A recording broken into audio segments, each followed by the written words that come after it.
throw that life raft, right? To do something about it. And so, can there ever be justice on stolen land? Yes. Yes, unabashedly. Shamelessly. We can get to a place of justice. But as Phil found out in the movie Groundhog's Day, it requires certain steps to get to a place of justice and reconciliation. How do you get to reconciliation? Well, we don't know within the United States because we've never tried within the United States.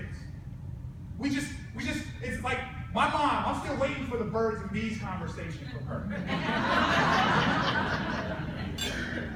We're just going to ignore that conversation and hope no babies are born. But babies are being born all the time. These things fester.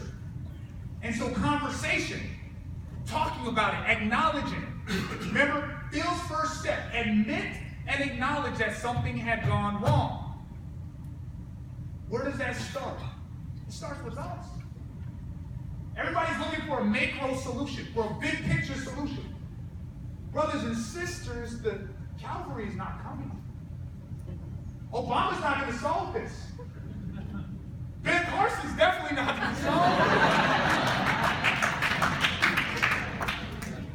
it. Hillary's not going to solve it. I hate to disappoint the sisters that are so in love with this notion that a woman is going to bring a fundamentally different view to the presidency.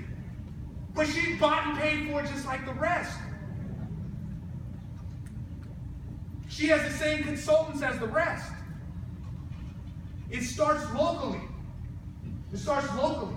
Decentralized. Individual communities. Individual classrooms. Having these conversations.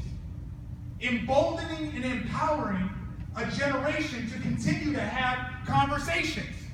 Because if we don't talk about it, we've seen. But babies are going to be born either way. So the first step is to admit and acknowledge on a micro, decentralized, small, grassroots level. Take the initiative around the bedroom, the dining room table, the classroom, your friends. Don't assume that people know. Don't assume that people know that we have to talk about these roots, the foundation. We have to talk about the connection of the foundation to Ferguson and Baltimore. And the upcoming racial battles, because those are coming up as well. So when people say, oh, that's just those, like everybody got so happy when the mom went out there in Baltimore and spanked the kid, right? Look, there's a palpable, traceable, quantifiable reason. Even if the boy doesn't know why he's out there, there's a reason why. Admit and acknowledge something went wrong. No big deal. Stuff goes wrong. How do we get to justice? We start there. Conversations. Encourage them. Have platforms within your school, within your community, where we can talk about this. Look, there's a striking, empirically, Native American men get killed more often by police officers than anybody else in this country. It's empirical data. As pure numbers, because black folks have a bit larger population than Native people, black men get killed more often. But either way, it's bad. And that's what Derek Bell was talking about with legal realism. We have to bring some empirical data. We can't just rely upon race-neutral policies of the police station, the police department. I don't care what your policy is. You're killing us. That policy don't mean anything. We have to get past the policy and look at the science. What's the effect? What's happening? Let somebody say that a policy is preventing justice. We can't allow that. Number two was not only do we have to admit and acknowledge, but we have to affirmatively apologize, right? And so, well, what's an example of it? That doesn't mean every single white person. This ain't Pick on White People Day. We don't do that. is acknowledging history, and the average white person is just as powerless as we are. We're talking about institutions. Yes. We're talking about cities. We're talking about why there were restrictive covenants in most communities within Seattle. We're talking about schools. How did you benefit from these policies? Let's have this conversation. And then let's get that day in court. Let's apologize. Let's have a meaningful conversation and interaction. Transmission of ideas. Not you give me some pro forma statement. I don't want you to regret anything. We want to talk about this. Remember, most of those clients just wanted their day in court. Now, what are examples of that? Well, certainly not within the United States. But South Africa, after de Klerk got kicked out of office. What's that? That's right. Nelson Mandela, he didn't go trying, it wasn't picking on white folks' day. He said, I'm going to appoint Archbishop Tutu to head this Truth and Reconciliation Commission. Because we can't be overbroad in our blame. We can't, in the same way, I don't want to be held accountable for what another Native person does. Black folks don't want to be held accountable for what another black person does. We shouldn't hold white people accountable for what another white person does. So we get to the facts. What was your contribution to this? How did you help or hinder the process? Institution, individual. Truth and Reconciliation. Also, Chile had a Truth and Reconciliation Commission after Pinochet. And it was powerful. Because they weren't looking for trying to just read people. That wasn't the goal. A person could not be cleared, absolved of blame. It wasn't until they paid money. It wasn't until they took 30 lashes. It was until they had a face-to-face conversation. That's deep, right? I want a face-to-face conversation. And the third and final step to a reconciliation toward justice on stolen land is that there has to be some affirmative steps for making stuff right. Talking about Derek Bell. Derek Bell believed that equality was impossible within the United States. It's impossible. We're pursuing the wrong goal. Why? 300-year head start.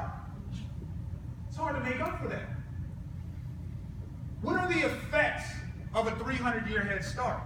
Well, his interest was specifically with black folks. I was out on the Oneida Nation this week. And it's cool because it's a nation. They're buying land back that was stolen from them. Folks, everything in this country is about land. Everything. Every single law, every single racist, everything is about land. Land is power. There's a reason why the 40 acres and a mule proposition didn't go anyplace, because with that comes land. That creates substantial black power. There's a reason why people do not like the Minister Louis Farrakhan, because he talks about nationhood. See, black folks, black folks contribute about $1 trillion to the national economy. Biggest consumers in the United States, pro rata, but don't own any land. So that means you have, like we talked about in Europe, the permanent proletariat, where all you can do is spend money. You can never collect money. You get that, right? You can never collect money. So going back to that Monopoly table, because I'm real nice. You give me the shoe, it's over.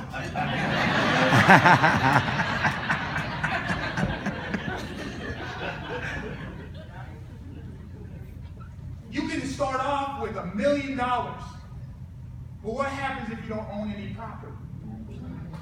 You go bankrupt. You could just be a consumer. That's all you can be. And so, when I say to affirmatively try to correct some of these steps.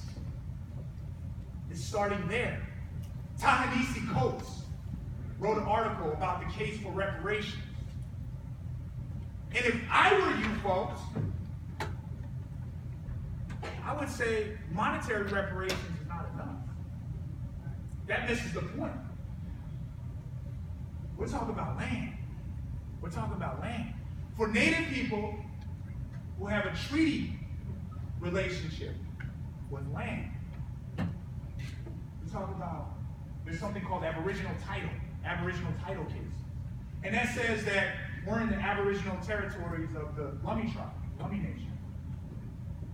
And what happens with the aboriginal title cases, they say, well, there's too many other folks living in those lands. We can't just kick them out, because as we established earlier, we're stuck together. Right? So what do? We give them money. But once again, money's not enough. Money's missing the point. We've seen within the last 30 years, quantitative easing, right? We've seen the devaluation of this dollar. That dollar thing ain't worth anything. Bitcoin, right? Gold, silver, something. A dollar ain't worth nothing. Land. Tangible steps, third step, toward reconciliation, toward justice. And this isn't just pie in the sky. This is the subject of tangible legislation. And you folks come back full circle, because I'm Native, I have to do that, you know? You know, some spooky Indian shit.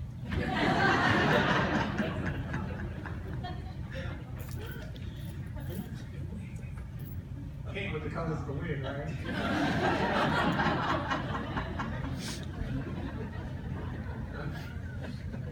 This is where these conversations start. By us saying, no, there's something to this process of reconciliation, of finding justice on stolen land. And those involve 3 steps. And those involve things like land. And then we create those conversations. And believe it or not, that's how stuff gets done. Or not. And that's the superpower as educators. That's the superpower as folks who have the unique privilege, the amazing privilege to create conversations and influence the minds, to control the minds of our young folks. And that's the only way that we could ever get to a point of justice on stolen land. Thank you, folks.